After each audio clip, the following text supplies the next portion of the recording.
బ్రహ్మోత్సవాల్లో భాగంగా ధర్మపురి పురపాలక ప్రాంతం ధర్మపురి విజయవర్గ ప్రజల పక్షాన ఆ దేవదేవుడి బ్రహ్మోత్సవాల్లో భాగంగా ఈ ప్రాంతానికి సంబంధించినటువంటి గౌరవ వైశ్య సంఘ పెద్దలు, గౌరవ రైస్ మిల్లు యజమానులు, అదేవిధంగా వర్తక సంఘ పెద్దలు, వివిధ స్థాయిలో ఉన్నటువంటి వ్యాపారవేత్తలు, మా ధర్మపురి లక్ష్మీనరసింహ దైవక్షేత్రానికి బ్రహ్మోత్సవాల్లో భాగంగా వచ్చిన ప్రజలకు అన్నదానానికి ఇబ్బంది కావద్దు, అల్పాహారానికి ఇబ్బంది కావద్దని అన్ని వర్గాల కుల సంఘాలు, అన్ని రాజకీయ పార్టీలు పెద్దలందరి యొక్క సమక్షంలో ఒకట స్థానిక శాసనసభ్యుడిగా వారి అన్నగా లక్ష్మణ్ కుమార్గా నేను కోరిన వెంటనే నేను కానీ మా దినేష్ గారు కానీ మా చెల్లె చైర్మన్ మనం ఇంట్లో ఏ విధమైనటువంటి నాణ్యతమైన రైస్తోని అన్ని కూరగాయలు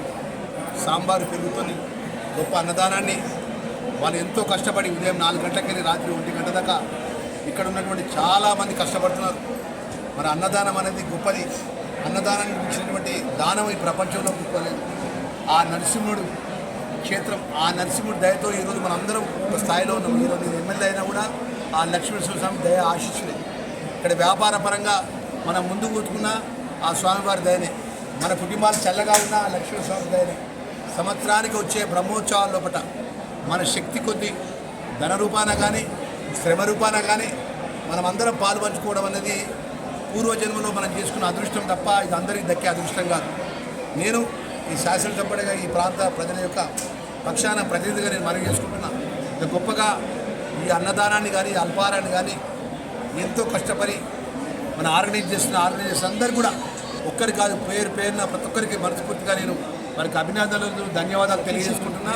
మన స్థానిక శాసనసభ్యుడిగా ఇక్కడ ప్రజలతో ఎన్నుకోబడ్డ ఎమ్మెల్యే తర్వాత మంత్రి అనేది రెండో విషయం. నా ప్రజలు ఎమ్మెల్యేగా ఓటేసింది కాబట్టి నేను ఫస్ట్ ఎమ్మెల్యే అయినా, తర్వాత లక్ష్మీనరసింహ ఆశీస్సులతో గౌరవ ముఖ్యమంత్రి గారి యొక్క ఆశీర్వాదంతో, రాహుల్ గాంధీ గారి ఆశీర్వాదంతో మంత్రి అయినాను కాబట్టి వ్యక్తి కొద్దీ అన్నదానానికి నేను ధన రూపంగా డబ్బులు ఇస్తాను. మా కాంగ్రెస్ పార్టీ కుటుంబ సభ్యులు అందరూ ఉన్నాం. నా వ్యక్తిగతంగా పోయినసారి 20,16 ఇచ్చిన, ఈరోజు రాష్ట్రంలో 4 శాఖలకు మంత్రిగా చేసిండు ముఖ్యమంత్రి గారు. 50,16 రూపాయలు అన్నదానానికి సాయంత్రమే మా దినేష్ ద్వారా పంపిస్తా. 50,16 మా దినేష్, మా చైర్మన్ చెల్లె, మా టెంపుల్ కమిటీ చైర్మన్ త్రిమూర్తి లెక్క ముందు కలిసి వారికి అప్పచెప్పాలి. ఇక్కడ ఏ రోజు కూడా ఎక్కడ కూడా ఇబ్బంది జరగకుండా మన కాంగ్రెస్ పార్టీ మిత్రులు ఏదైతే నూతనంగా ఎన్నుకోబడే కౌన్సిల్ కానీ ట్రస్ట్ బోర్డు సభ్యులు కానీ అందరూ కూడా ఇక్కడ పాలు పంచుకోవాలి. శ్రమదానంలో అన్నదానం చేసేటప్పుడు కానీ అల్పాహారం చేసేటప్పుడు కానీ ఇక్కడ కష్టపడే ఆర్గనైజేషన్ ఎవరైతే ఉన్నదో వైశ్య సంఘ పెద్దలు కానీ రైస్ మిల్లర్ యజమానులు కానీ వర్తక సంఘ పెద్దలు కానీ వ్యాపారవేత్తలు కానీ కుల సంఘాలకు కానీ ఇక్కడ పార్టీలు అనేది అతీతంగా పార్టీ అనేది ఇక్కడ ఏమి లేదు. ఇక్కడ అన్నదానం అనేది అందరిది. ఆ స్వామివారు అందరివాడు. ఆ స్వామివారి ఆశీస్సులు అందరికీ ఉండాలని కోరుకుంటూ ఆ ధర్మపురి లక్ష్మీనరసింహ స్వామి దయ ధర్మపురి నియోజకవర్గానికి తెలంగాణ ప్రజలకు గౌరవ ముఖ్యమంత్రి గారికి ఆ దయ స్వామివారి దయ ఉండాలని కోరుకుంటూ సాయంత్రం జరగబోయే కళ్యాణానికి రంగరంగ వైభవంగా పవిత్రమైన గోదావరి తీరాన బ్రాహ్మణుల అగ్రహార సంఘ భవనం పక్కన శ్రీ సచ్చిదానంద సరస్వతి తునిస్వామి వారి యొక్క ఆధ్వర్యం లోపల మరి గొప్పగా వారి స్థలంలో సాయంత్రం 5 గంటలకు కళ్యాణం చేసుకుంటున్నాము.